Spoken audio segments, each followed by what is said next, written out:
आपने वो आवाज तो जरूर सुनी होगी, जब भी किसी बड़े से हरे या ग्रे रंग के बॉक्स के पास से गुजरते हैं तो एक धीमी सी लगातार गूंज जाती है।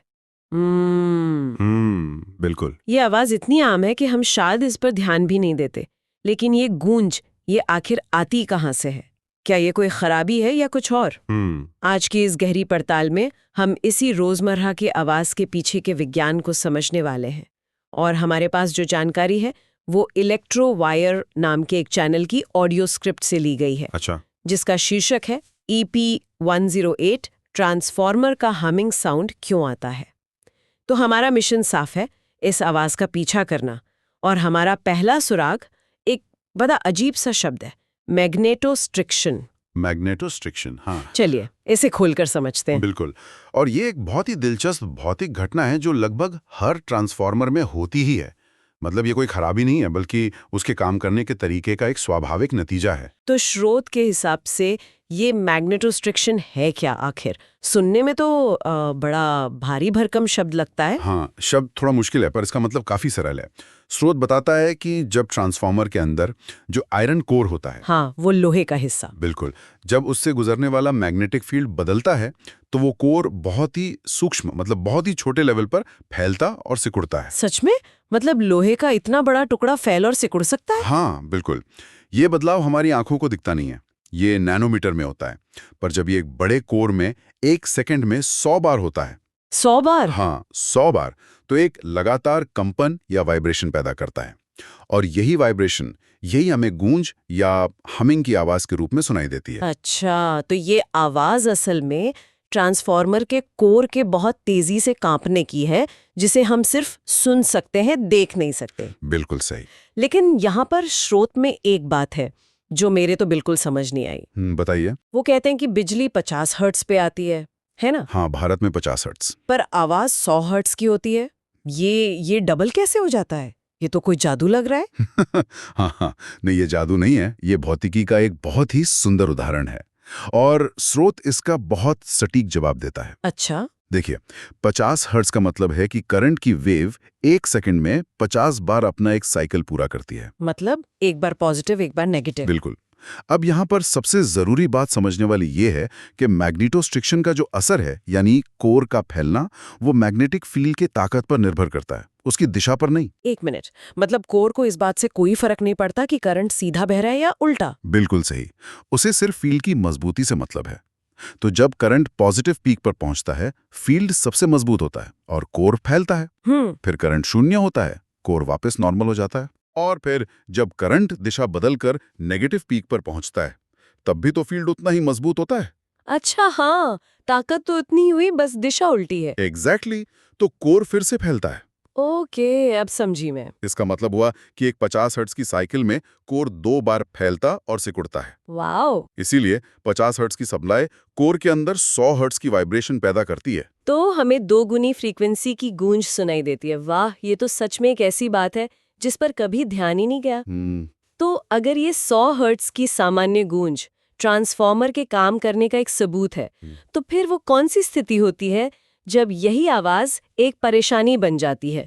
कई बार ये बहुत तेज और कर्कश हो जाती है। हाँ, और यहीं पर ये आवाज एक साधारण घटना से बढ़कर एक डायग्नोस्टिक टूल, मतलब एक जांच का तरीका बन जाती है। स्रोत 4 मुख्य स्थितियों के बारे में बताता है जब ये गूंज बढ़ सकती है। 4 क्या है वो? पहला है ओवरलोड। ओवरलोड मतलब क्षमता से ज्यादा लोड। बिल्कुल। हर ट्रांसफॉर्मर की एक लिमिट होती है। जब उससे ज्यादा बिजली खींची जाती है तो उसके अंदर का करंट बढ़ जाता है। और ज्यादा करंट का मतलब है ज्यादा मजबूत मैग्नेटिक फील्ड। और ज्यादा मजबूत फील्ड का मतलब है ज्यादा कंपन। एकदम सही। कोर ज्यादा जोर से फैलेगा, सिकुड़ेगा, जिससे आवाज बहुत तेज और गहरी हो जाएगी। अच्छा, ये तो वैसा ही हुआ जैसे गर्मियों में जब हर घर में एसी चल रहा हो तो ट्रांसफॉर्मर की आवाज भी बदल जाती है। आपने बिल्कुल सही पकड़ा, वो उसकी तनाव की आवाज है।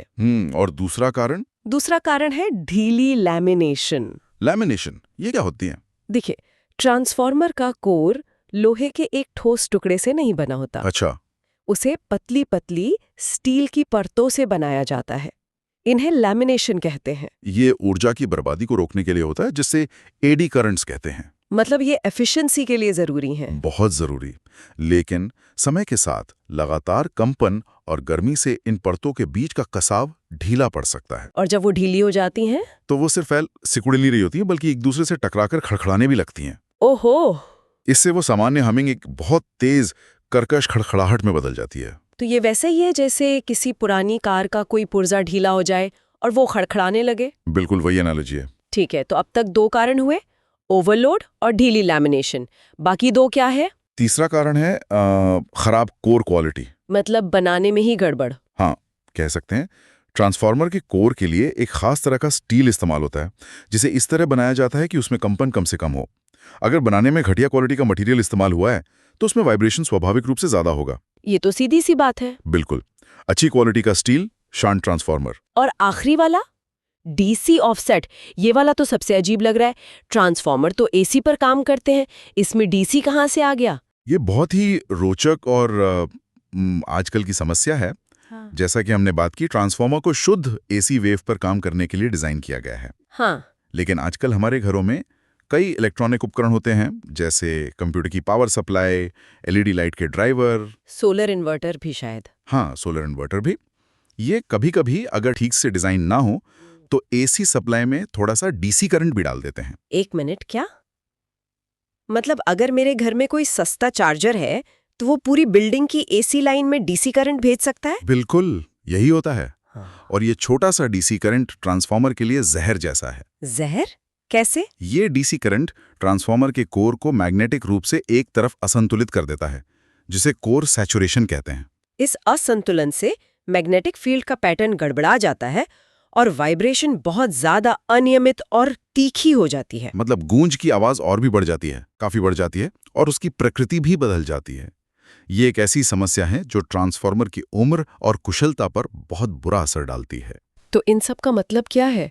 अगर किसी को अपने घर के पास लगे ट्रांसफार्मर से सामान्य से ज्यादा तेज या अजीब गूंज सुनाई दे, तो क्या ये किसी बड़े खतरे की बात है? क्या उन्हें तुरंत बिजली विभाग को फोन करना चाहिए? देखिए, स्रोत के मुताबिक आमतौर पर ये किसी तत्काल विस्फोट का खतरा नहीं होता। अच्छा, ये तो राहत की बात है। लेकिन इसे नजरअंदाज करना भी ठीक नहीं है। ये एक बहुत महत्वपूर्ण संकेत है।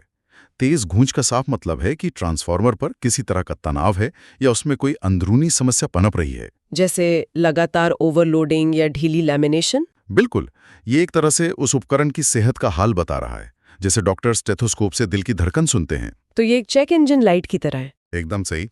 अगर आवाज अचानक बहुत ज्यादा बढ़ जाए या उसके साथ तेल टपकने जैसी कोई चीज दिखे, तो ये निश्चित रूप से एक चेतावनी है कि इसकी तुरंत जांच होनी चाहिए। तो ये भविष्य में होने वाली किसी बड़ी खराबी को टालने का एक मौका हो सकता है। बिल्कुल। तो कुल मिलाकर ट्रांसफार्मर की वो हमिंग, जिसे हम अक्सर नजरअंदाज कर देते हैं, वो सिर्फ एक बेमतलब का शोर नहीं है। ये असल में बदलते हुए मैग्नेटिक फील्ड की वजह से उसके आयरन कोर में हो रहे भौतिक कंपन का एक सीधा नतीजा है। बिल्कुल सही।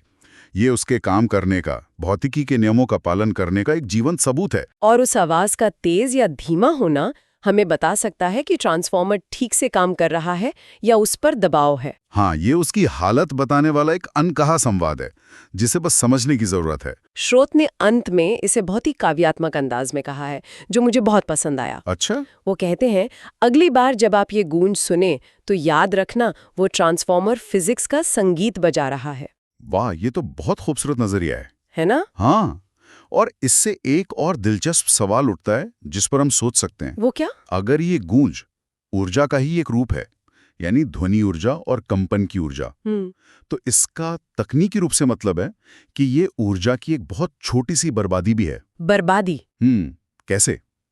जो इलेक्ट्रिकल एनर्जी ट्रांसफार्मर में आ रही है, उसका एक बहुत छोटा सा हिस्सा ध्वनि और कंपन में बदल रहा है, बजाय इसके कि वो आगे सप्लाई हो। अच्छा, हाँ, ये तो मैंने सोचा ही नहीं। ये सीधे सीधे ट्रांसफार्मर की कार्यक्षमता मतलब एफिशिएंसी को थोड़ा सा कम करता है। और ये हमें ये सोचने पर मजबूर करता है कि हमारे चारों ओर मौजूद सिस्टम्स में ऊर्जा कितने अदृश्य और अनसुने तरीकों से बदलती और बर्बाद होती है। सही बात है। ये भौतिकी के दूसरे नियम का एक रोजमर्रा का उदाहरण है कि कोई भी ऊर्जा का रूपांतरण 100% कुशल नहीं हो सकता। हमेशा कुछ ना कुछ ऊर्जा गर्मी, ध्वनि या किसी और रूप में बर्बाद होती ही है। तो ये एक तरह का ब्रह्मांड का टैक्स है। बिल्कुल सही कहा आपने। ये ब्रह्मांड का एक टैक्स है जो हर प्रक्रिया पर लगता है। हर मशीन की आवाज, हर गर्म होने वाला उपकरण, ये सब उसी टैक्स का भुगतान कर रहे हैं, जिनके बारे में हम कभी सोचते भी नहीं। इलेक्ट्रोवायरल, आपका इलेक्ट्रिकल एंड इलेक्ट्रॉनिक्स ज्ञान परिवार। हमारा मिशन सिंपल है, ज्ञान हर किसी का अधिकार है।